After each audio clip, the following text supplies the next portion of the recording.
This is Piers Morgan Live.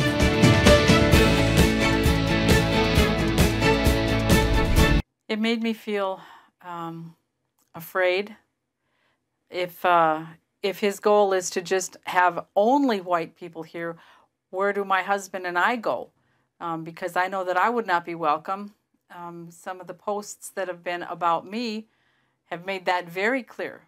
They hold me in complete disregard, complete scorn, because I have the audacity to be married to a black man. You were putting it very nicely. Some of the posts, he said, were crude. They were awful. They called you a filthy, race-mixing white woman. This is in your own town.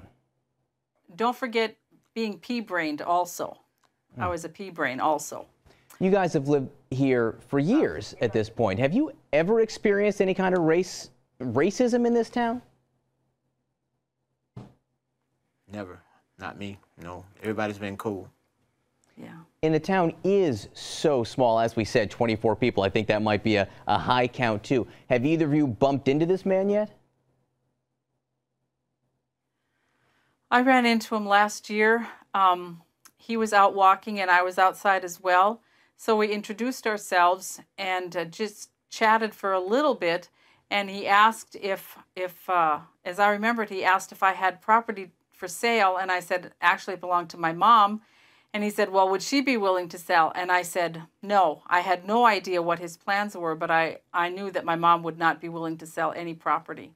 He was about 50 to 75 yards away from me when I met him, and he was asking me did I have any land for sale. He wouldn't quite turn around so I could see his face, and I told him no, we didn't have any land for sale, but he had a long 3/4 length coat on, and it was kind of warm for that coat, but he didn't want me to see his face, so he kind of looked over his shoulder and asked me the question.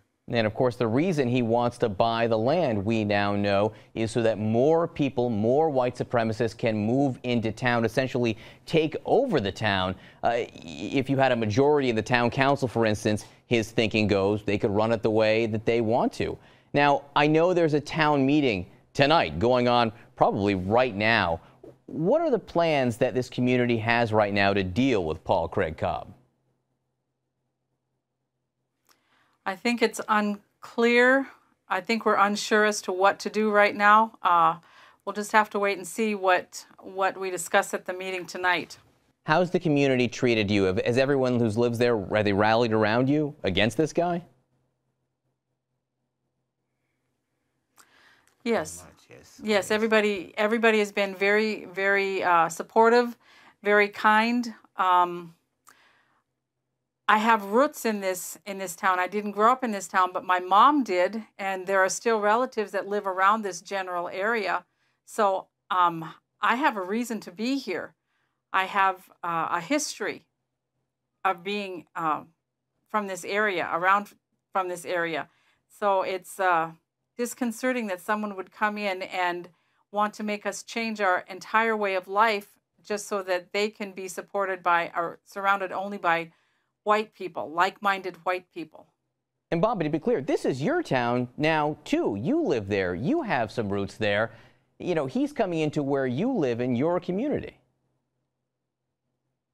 Yeah, he has an audacity to even ask me for information to buy land, and his intentions were to harm my way of life and make my way of life uncomfortable. So that's very, very uncomfortable for me, and I don't like how things are going. I don't like the way he came at me to ask for information to get this land, and something has to be done. And if he can't love his fellow man, then he needs to, we ask God to help him or something, because I'm not very happy, and the people in this town aren't very happy.